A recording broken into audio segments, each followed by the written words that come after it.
your graphics driver and select Update Driver. Then choose Search automatically for drivers and wait for the process to complete. Now press the Windows key plus P again to see if the monitor is detected. If it still doesn't work, try updating the graphics driver again.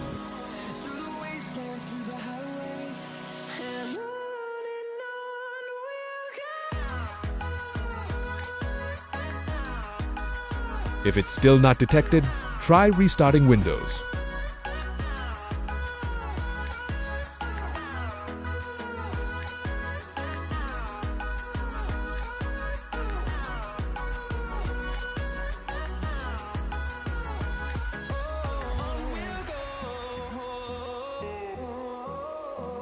After restarting, open Device Manager and make sure the graphics driver is properly installed.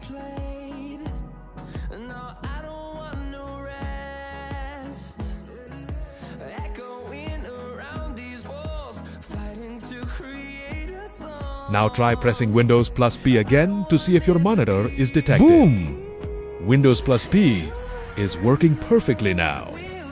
And that's how you fix your PC can't project to another screen in Windows 10 and Windows 11. If this video helped you, like, comment, subscribe. I'll see you in the next tech tutorial.